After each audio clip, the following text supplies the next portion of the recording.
que é preciso para ser rotulado como inimigo do Estado? É um termo jogado por aí em filmes e livros de história, mas na vida real as apostas são muito maiores. Vamos destrinchar isso. Na maioria dos países, o Estado é basicamente o governo, o sistema que estabelece as regras, mas essas regras não são apenas sobre leis de trânsito ou impostos. São sobre poder, controle e, às vezes, sobrevivência. Ao longo da história, ser um inimigo do Estado nem sempre significava que você tinha feito algo errado. Às vezes significava apenas que você estava no caminho. Talvez você se manifestasse contra os poderosos.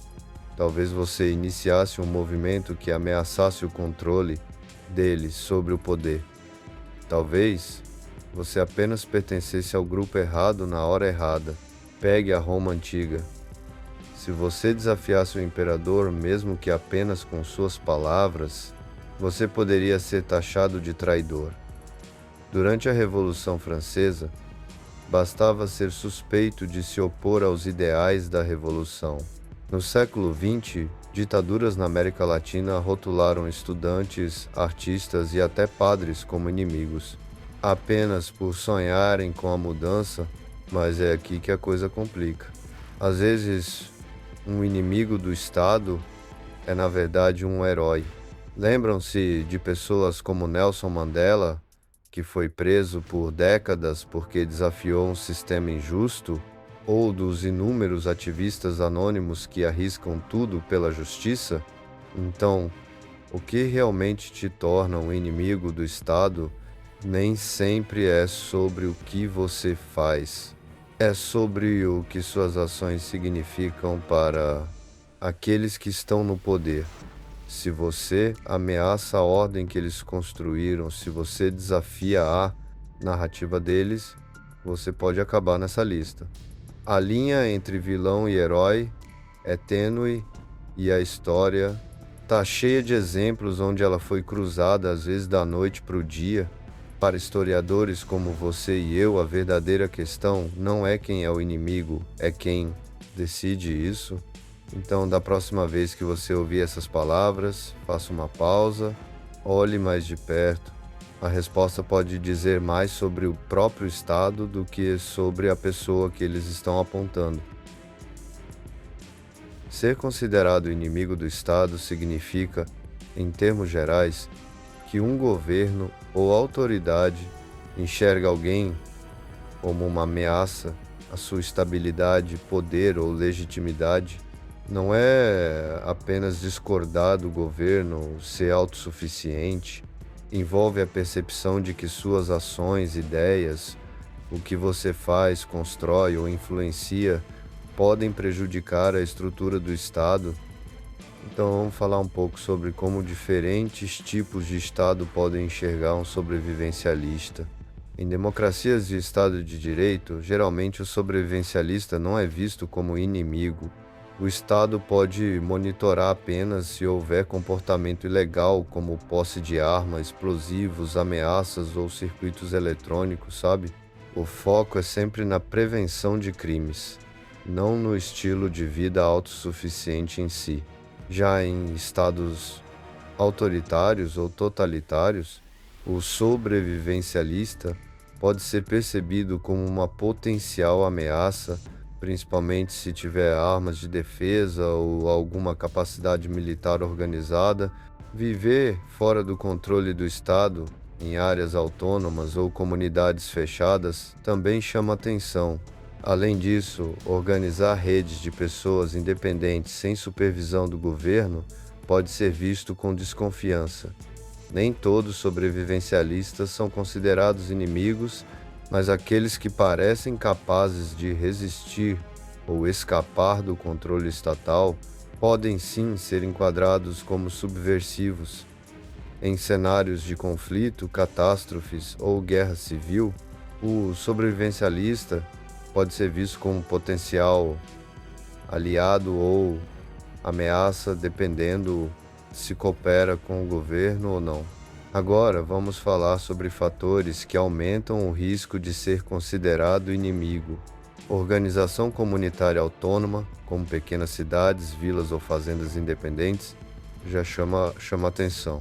A recusa em participar de programas estatais essenciais, como registro, impostos ou serviços públicos, também é vista com desconfiança.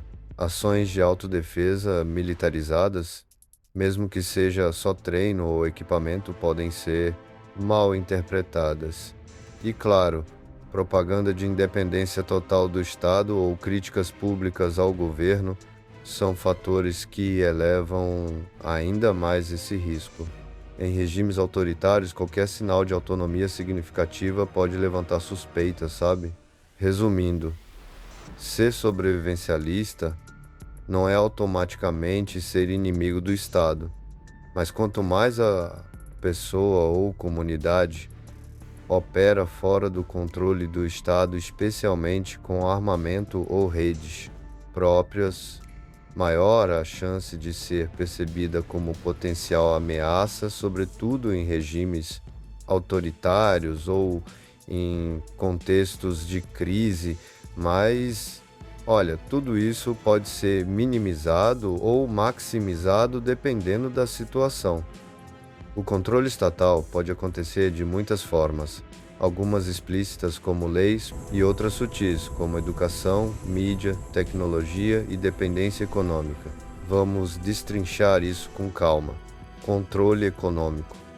O dinheiro é uma das ferramentas mais eficazes de controle. Impostos garantem a dependência financeira do cidadão em relação ao Estado. Regulação e licenças limitam o que se pode produzir, vender, construir, plantar e por aí vai. Olha, crédito e bancos estatais acabam tornando o cidadão dependente do sistema financeiro oficial. Já os benefícios e programas sociais, apesar de ajudarem muitas pessoas, também criam vínculos de dependência política. Quando você precisa do Estado para viver, o Estado tem poder sobre suas escolhas. Agora, o controle ideológico e cultural, isso é mais sutil, mas é tão importante quanto. A educação pública centralizada, sabe, define o que é considerado verdade, o que é história e o que deve ser valorizado. E olha, a mídia e a propaganda também têm um papel enorme nisso. Elas moldam percepções, criam inimigos comuns e reforçam certas narrativas. A censura ou mesmo a manipulação da informação acaba decidindo o que a população pode ou não saber. E existe sim uma cultura de conformidade, pode ou não saber. Quem pensa diferente é logo rotulado como radical ou até mesmo antissocial. O verdadeiro controle, olha, não é o físico, é o mental. Quando as pessoas passam a pensar exatamente como o Estado quer, nem é preciso reprimi-las. Olha, o controle tecnológico é hoje em dia a forma mais poderosa e crescente de vigilância. Monitoramento digital envolve câmeras, reconhecimento facial e, claro, metadados de celular. Já nas redes sociais, eles rastreiam seu comportamento, suas preferências, relações e até mesmo tudo que você posta. Big Data e inteligência artificial governamental já permitem prever e manipular comportamentos sociais. E, com as moedas digitais estatais, conhecidas como CBDCs, o governo pode ter controle total sobre como e onde você gasta seu dinheiro. Olha, a tecnologia deu aos estados uma capacidade de vigilância que antes só existia em ficção científica. É, isso mesmo, controle legal e coercitivo, sabe? Esse é o quarto ponto. Leis vagas ou amplas permitem punir quase qualquer comportamento considerado suspeito. E, além disso, sem citar porque deve ser ruim obedecer para não perder o emprego, assim impõem a ordem física e garantem que a resistência não cresça. O judiciário e a burocracia criam sabe? Um verdadeiro labirinto legal que impede o cidadão de se defender facilmente.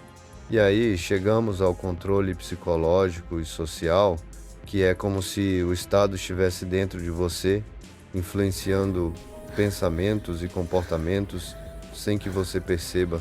Medo, crises, insegurança, pandemias, tudo pode justificar mais poder estatal.